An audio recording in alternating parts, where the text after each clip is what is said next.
चिड़िया बरियारपुर विधानसभा क्षेत्र में विधायक अभिषेक आनंद के भ्रमण को लेकर जनता में जबरदस्त उत्साह देखने को मिल रहा है। कहा जा रहा है कि अब तक ऐसा कोई विधायक नहीं आया जो जीत के तुरंत बाद क्षेत्र में लगातार घूमकर जनता से सीधा संवाद करे। आपको बता दें कि विधायक अभिषेक आनंद ने आज शाहपुर पंचायत के ठाठा गांव और सोहरी पंचायत के कई टोलों में जाकर लोगों से मुलाकात की। जनता ने फूलमाला के साथ उनका जोरदार स्वागत किया और विकास से जुड़ी अपनी समस्याएं भी साझा की। विधायक ने हर समस्या को गंभीरता से सुनते हुए शीघ्र समाधान का भरोसा दिलाया। क्षेत्र में उनके इस तरह के जनसंपर्क से लोगों में नई ऊर्जा और उम्मीद का माहौल बना हुआ है। देखिए पूरी रिपोर्ट। सर्वप्रथम आपके माध्यम से आपके दर्शकों को मेरा प्रणाम। देखिए, सरकार बनते ही जो पहली कैबिनेट की बैठक हुई उसमें माननीय मुख्यमंत्री नीतीश कुमार जी ने साफ शब्दों में बता दिया है कि उनकी प्रमुखता में रोजगार देना है। उन्होंने सामान्य प्रशासन विभाग को जहां तक है कि निर्देशित भी कर दिया है कि अपने अपने इलाके में सब जगह जो पद रिक्तियां हैं और जो पद बन सकता है उसमें जो वैकेंसियां हैं वो 31 दिसंबर 2020 मतलब साल के अंत तक एक तिथि दे दी है कि उस तिथि तक उनको पहचान करके और सभी की लिस्ट सूची बनाई जाए और अर्ली नेक्स्ट ईयर मतलब जनवरी 2026 में जो बात हो रही है क्या कि उन सभी रिक्त स्थानों को और भी कई सारे विभाग हैं जहां से इन चीज़ों को किया जा रहा है और उन सभी स्थानों के लिए वैकेंसी निकाली जाएगी। ये बहुत अच्छी पहल है। ये दिखाती है कि हम केवल वादे नहीं करते हैं, सरकार बिल्कुल प्रतिबद्ध है कि 1 करोड़ लोगों को रोजगार और नौकरी उपलब्ध कराई जाएगी अगले पंचवर्षीय में और ये पहला कदम है।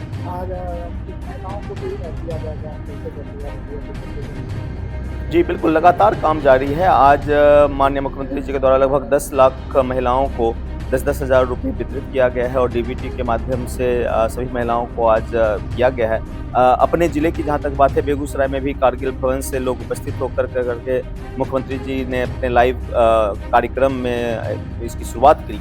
बहुत अच्छी बात है, लगातार प्रतिबद्ध है। ये भी बताता है कि ये केवल चुनावी जुमला नहीं था, क्योंकि अब तो चुनाव खत्म हो गया, नई सरकार बन गई, लेकिन ये काम जो उन्होंने वादा किया था वो लगातार जारी है और 31 दिसंबर तक मोस्टली सभी महिलाओं के खातों में ये राशि पहुंच जाएगी। आप पूरे क्षेत्र में क्या लगता है कितने पंचायत बन गए हैं, क्या समस्या सामने है, बिल्कुल कितना प्यार मिल रहा है?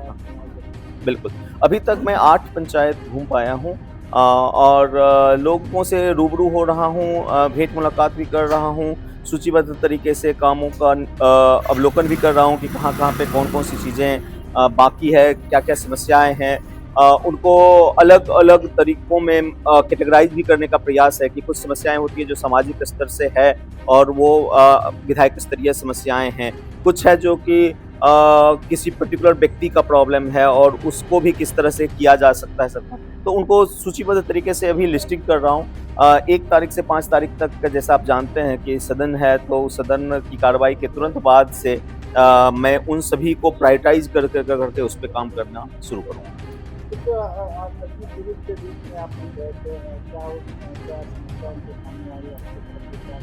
जी बिल्कुल, जिस वक्त मैं पटना में था और मुख्यमंत्री जी का शपथ ग्रहण समारोह चल रहा था, उसी दौरान लगभग उससे कुछ दिन पहले कि मुझे पता चला कि 5 घरों में बरियारपुर पश्चिमी में आग लग गई।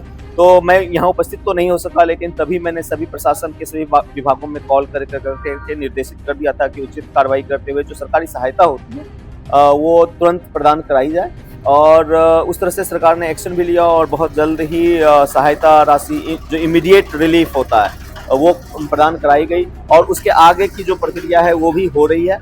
लेकिन जब मैं वहाँ से पटना से सारा कार्य करके जब वापस आया तो मैं पर्सनली जाकर उन 6 परिवारों से मुलाकात किया और उनको अपनी तरफ से कुछ सहायता राशि देने का काम किया जो कि उनके इमीडिएट रिलीफ में हेल्प करे।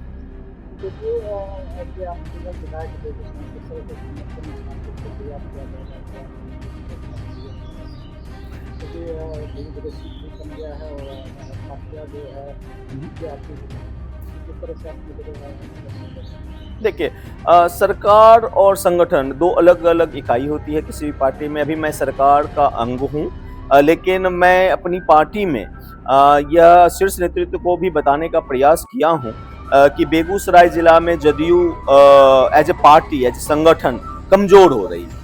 और कमजोर होने का बहुत कारण है और कमजोर होता हुआ दिख भी रहा है, क्योंकि पहले कभी हम बेगूसराय में 4-4 सीट पे भी लड़ा करते थे और फिर 3 सीटें हुई। इस बार हम 2 सीटों पे लड़े और 1 ही जीत पाए।